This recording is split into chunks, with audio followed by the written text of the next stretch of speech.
Travel with ആനിൻ്റെ പുതിയൊരു വീഡിയോയിലേക്ക് എല്ലാവർക്കും സ്വാഗതം. ആംസ്റ്റർഡാമിലാണ് നമ്മളിപ്പോൾ ഉള്ളത്. ഇന്നത്തെ ഞങ്ങളുടെ യാത്ര ആംസ്റ്റർഡാമിലെ ഫ്ലോട്ടിംഗ് ഫ്ലവർ മാർക്കറ്റിലേക്കാണ്. തലേ ദിവസം തുളിപ്പ് ഗാർഡനൊക്കെ കണ്ടുവന്നതിൻ്റെ ക്ഷീണത്തിൽ വളരെ പെട്ടെന്ന് തന്നെ ഉറങ്ങിപ്പോയി. ഉച്ചയ്ക്ക് 12 മണിക്കുള്ള ആംസ്റ്റർഡാമിലെ കാലാവസ്ഥയാണിത്. എപ്പോഴും ഒരു മഴക്കാറ് മൂടിയ പോലെയുള്ള അവസ്ഥ. ഇവിടെ കാറുകളേക്കാൾ കൂടുതൽ സൈക്കിളുകളാണ് ആളുകൾ ഉപയോഗിക്കുന്നത്. ഹെൽത്തിന് കൂടുതൽ പ്രാധാന്യം കൊടുക്കുന്നത് കൊണ്ടാണെന്ന് തോന്നുന്നു. ലോകത്തിലെ ഏറ്റവും മികച്ച സൈക്ലിംഗ് സംസ്കാരങ്ങളിൽ ഒന്നാണ് ആംസ്റ്റർഡാമിലേത്. എല്ലാ നഗരങ്ങളെയും സൈക്ലിംഗ് പാതകൾ കൊണ്ട് കണക്ട് ചെയ്തിരിക്കുന്നതും ഒരു കാരണമാണ്. അന്തരീക്ഷ മലിനീകരണം കുറയ്ക്കാനും ഇത് നല്ലതാണ്. സമുദ്രനിരപ്പിൽ നിന്ന് താഴ്ന്ന് സ്ഥിതി ചെയ്യുന്നത് കൊണ്ടാവാം ആംസ്റ്റർഡാമിലെ ഓരോ ബിൽഡിങ്ങുകൾക്കും ഒരു ബേസ്മെൻറ്റും ഉണ്ടാവും. എല്ലാ ബിൽഡിങ്ങുകളുടെയും എൻട്രൻസിൽ മുകളിലേക്ക് കയറിപ്പോകാൻ ഉള്ള വഴി പോലെ തന്നെ താഴേക്കും സ്റ്റെപ്പുകൾ കാണാം. ബേസ്മെൻറ്റിലേക്ക് പോകുവാൻ വേണ്ടിയാണ് അവ നിർമ്മിച്ചിരിക്കുന്നത്. ഫ്ലോട്ടിംഗ് മാർക്കറ്റ് കാണുവാൻ വേണ്ടിയും സാധാരണ എല്ലായിടത്തും ചെയ്തതുപോലെ തന്നെ ഉബർ ബുക്ക് ചെയ്താണ് ഞങ്ങൾ പോകുന്നത്.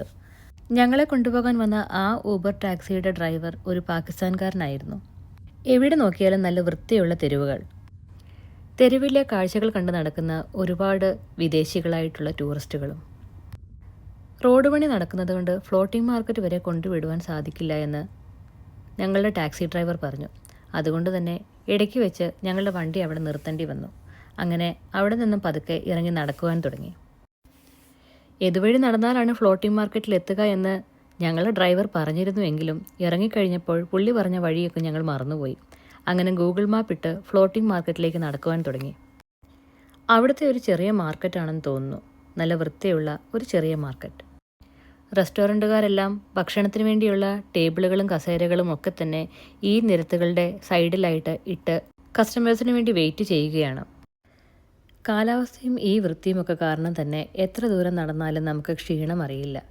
അതുമല്ല ഒരുപാട് കാഴ്ചകൾ കണ്ട് മതിയാവോളം നടക്കുവാനും സാധിക്കും. ഇങ്ങനെയുള്ള സ്ഥലങ്ങളിലെല്ലാം തന്നെ കച്ചവടം നടത്തുന്നത് ഇവിടെയുള്ളവരെക്കാൾ കൂടുതൽ വിദേശികളായ കച്ചവടക്കാരാണ്. ഇവിടെയുള്ള അറബ് റെസ്റ്റോറൻറ്റ്സ് എല്ലാം തന്നെ നടത്തുന്നത് തുർക്ക് വംശജരായിട്ടുള്ള ആളുകളാണ്. ആംസ്റ്റർഡാമിൽ നിന്നുമുള്ള പ്രധാനപ്പെട്ട ഒരു ബിയർ കമ്പനിയായ ഹെനിക്കൻ്റെ കെട്ടിടമാണ് ഈ കാണുന്നത്. ആംസ്റ്റർഡാമിൽ വരുന്ന ഓരോ സഞ്ചാരികൾക്കും ഒഴിച്ചുകൂടാനാവാത്ത ഒരു കാര്യമാണ് ഹെനിക്കൻ കമ്പനി സന്ദർശനം. ഹെനിക്കൻ ബിയർ എങ്ങനെയാണ് ഉണ്ടാക്കുന്നതെന്നും അതിൻ്റെ ഡിസ്ട്രിബ്യൂഷൻ എങ്ങനെയാണെന്നും ഒക്കെ കാണിച്ചു തരുന്ന ഒരു പ്രത്യേക അനുഭവമാണ് ഈ ഹെനിക്കൻ സന്ദർശനത്തിലൂടെ നമുക്ക് കിട്ടുന്നത്. 18 വയസ്സിന് മുകളിൽ പ്രായമുള്ളവർക്ക് മാത്രമേ ഈ ഹെനിക്കൻ ഫാക്ടറി സന്ദർശിക്കുവാൻ അനുവാദമുള്ളൂ. എൻ്റെ മകൾക്ക് 18 വയസ്സ് തികയാത്തത് കൊണ്ട് തന്നെ ഈ ഹെനിക്കൻ എക്സ്പീരിയൻസ് ഞങ്ങൾക്ക് നഷ്ടമായി. 1864 സ്ഥാപിതമായ ഈ കമ്പനി ഇപ്പോൾ 190ഓളം രാജ്യങ്ങളിലായിട്ടാണ് വ്യാപിച്ചു കിടക്കുന്നത്.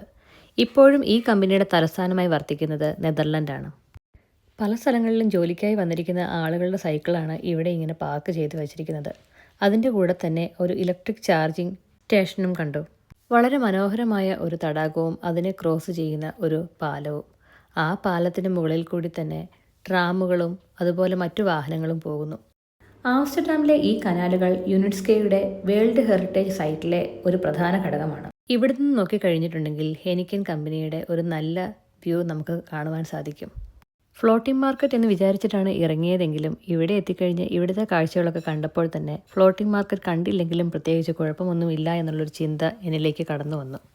കൊച്ചു വർത്താനമൊക്കെ പറഞ്ഞ് ഞങ്ങളങ്ങനെ പതുക്കെ ഞങ്ങളുടെ നടപ്പ് തുടർന്നു. അങ്ങനെ നടക്കുമ്പോഴാണ് ഈ ഒരു കാഴ്ച കണ്ടത്. ഇത് ഒരു വീടിൻ്റെ അല്ലെങ്കിൽ ഒരു റെസിഡൻഷ്യൽ ഏരിയയിലെ പാർക്കിംഗ് ആണ്. ഈ കിടക്കുന്ന വണ്ടി പാർക്ക് ചെയ്ത് കഴിഞ്ഞിട്ടുണ്ടെങ്കിൽ താഴേക്ക് പോകും, അതായത് ബേസ്മെൻറ്റിലേക്ക്. എപ്പോഴാണോ നമുക്ക് വണ്ടിയും കൊണ്ട് പുറത്തേക്ക് പോകേണ്ടത് ആ സമയമാകുമ്പോൾ ബേസ്മെൻറ്റിൽ നിന്നും ഈ കാറ് മുകളിൽ ഗ്രൗണ്ട് ഫ്ലോറിലേക്ക് എത്തും. ഈ ഒരു ദൃശ്യം കണ്ടിട്ട് എനിക്ക് തോന്നുന്നത് ഈ റോഡിന് താഴെയായി അതിവിശാലമായ ഒരു ബേസ്മെൻറ്റ് പാർക്കിംഗ് ഏരിയ ഉണ്ട് എന്നാണ്. ഈ കാണുന്നത് വണ്ടി ഇല്ലാതെ നിൽക്കുന്ന അതുപോലെയുള്ള ഒരു പാർക്കിംഗ് സ്റ്റേഷനാണ്.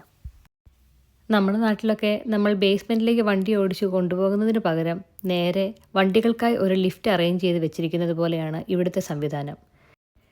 ഇതെൻ്റെ ഒരു ഊഹം മാത്രമാണ് കേട്ടോ. ആർക്കെങ്കിലും ഇതിനെക്കുറിച്ച് എന്തെങ്കിലും ഐഡിയ ഉണ്ടെങ്കിൽ ഈ വീഡിയോയുടെ താഴെ ഒന്ന് കമൻ്റ് ഇടണം. എനിക്കൊന്ന് അറിഞ്ഞിരിക്കാമല്ലോ. ഞങ്ങളുടെ ഈ യാത്ര ഏകദേശം ഒരു ഈസ്റ്റർ സമയത്തിനോടനുബന്ധിച്ച് ആയിരുന്നു. അതുകൊണ്ട് തന്നെ എല്ലാ കടകളുടെയും മുന്നിൽ ഈസ്റ്റർ ബണ്ണികളെയും ഈസ്റ്റർ എഗ്ഗുകളും ഒക്കെ കാണാം.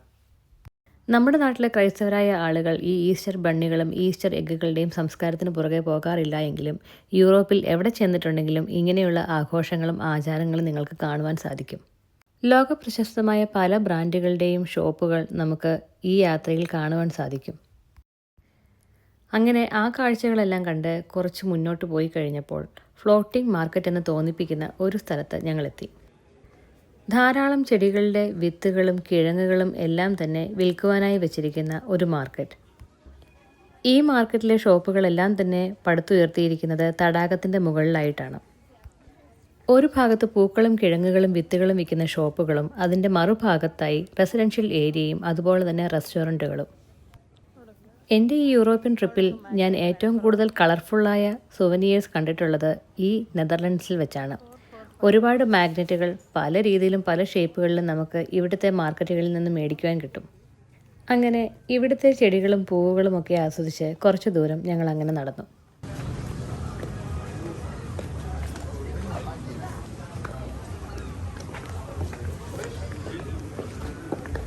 ഓക്കെ, ഇതാണ് കേട്ടോ ഫ്ലോട്ടിംഗ് മാർക്കറ്റ്.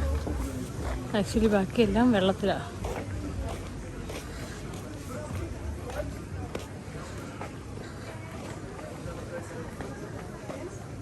തുളിപ്പിൻ്റെയും വേറെ ചെടികളുടെയൊക്കെ കിഴങ്ങുകളാണ്.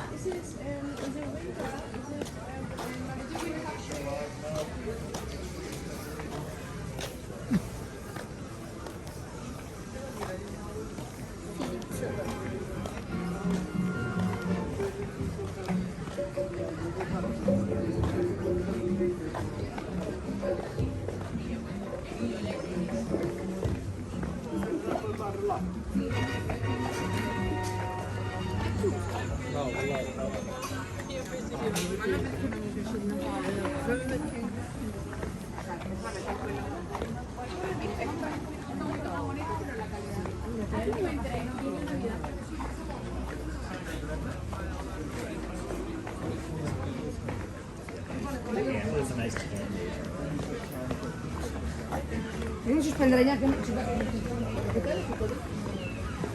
Bitik chcesz nie piwą?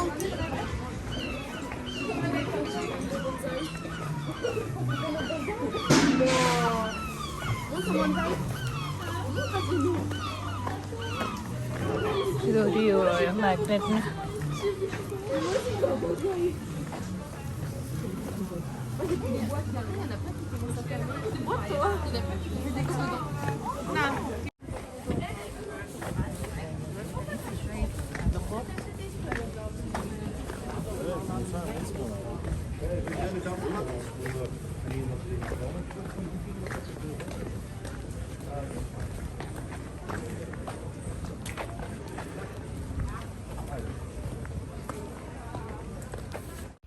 ഇവിടുത്തെ കാഴ്ചകളെല്ലാം കണ്ട ശേഷം 5 പൗണ്ടിന് 3 മാഗ്നറ്റ് കിട്ടുന്ന ഒരു കടയിൽ കയറി അവിടെ നിന്ന് കുറച്ച് മാഗ്നറ്റുകൾ മേടിച്ചു. ഫ്ലോട്ടിംഗ് മാർക്കറ്റിലെ കാഴ്ചകൾ മതിയാക്കി ഇറങ്ങി. അത്യാവശ്യം നന്നായിട്ട് തന്നെ വിശക്കുന്നുണ്ട്, എവിടെ നിന്നെങ്കിലും കഴിക്കണം. അങ്ങനെ നിന്നപ്പോഴാണ് ഒരു ഇന്ത്യൻ റെസ്റ്റോറൻറ്റ് കണ്ടത്. അവിടെ കയറി ഭക്ഷണം കഴിച്ചതിന് ശേഷം ഞങ്ങൾ തിരിച്ച് ഞങ്ങളുടെ ഹോട്ടലിലേക്ക് യാത്ര തുടർന്നു. നെതർലൻഡിലെ പ്രശസ്തമായ റെഡ് സ്ട്രീറ്റും ഇവിടെ തന്നെയാണ്. പക്ഷേ മകളെയും കൊണ്ട് വന്നേക്കുന്നത് കൊണ്ട് തന്നെ എനിക്ക് ആ ഭാഗങ്ങളിലേക്ക് പോകുവാൻ വലിയ താല്പര്യമുണ്ടായിരുന്നില്ല. 18 വയസ്സിന് മുകളിലുള്ളവർക്ക് മാത്രമേ അങ്ങോട്ടേക്ക് പോകുവാനുള്ള അനുമതിയുമുള്ളൂ. വളരെ പെട്ടെന്ന് തന്നെ ഇരുട്ട് വീഴുന്ന ഒരു പ്രദേശം കൂടിയാണ് ആംസ്റ്റർഡാം.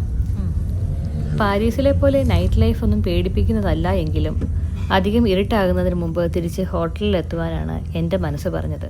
അതുകൊണ്ട് തന്നെ ഞങ്ങൾ പതുക്കെ ഹോട്ടലിലേക്ക് തിരിച്ചു. ആ പോക്കിൽ നമ്മുടെ വളരെ പ്രശസ്തമായ ശരവണ ഭവനും ഇവിടെ കണ്ടു. ഇവിടെയും ഒരുപാട് സൗത്ത് ഇന്ത്യക്കാരുണ്ടല്ലോ, അതുകൊണ്ടായിരിക്കാം ഈ ശരവണ ഭവൻ ഇവിടെ. വളരെ തിരക്ക് പിടിച്ച എല്ലാ കാര്യങ്ങൾക്കും ഓടുന്ന മുഖം നിറയെ ടെൻഷനുള്ള കുറേ ആളുകളെയാണ് ഞാൻ പാരീസിൽ കണ്ടതെങ്കിൽ അതിന് നേരെ ഓപ്പോസിറ്റ് സ്വഭാവമുള്ള ആളുകളെയാണ് ആംസ്റ്റർഡാമിൽ ഞാൻ കണ്ടത്.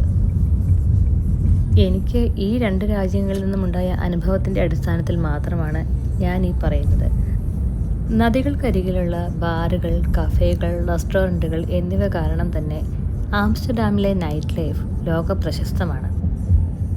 പുരാതന കാലം മുതലേ നിർമ്മിച്ച വലിയ വലിയ കെട്ടിടങ്ങളാലും വലിയ പാലങ്ങളാലും വളരെ സമ്പന്നമാണ് ആംസ്റ്റർഡാം എന്ന് പറയുന്ന ഈ നഗരം.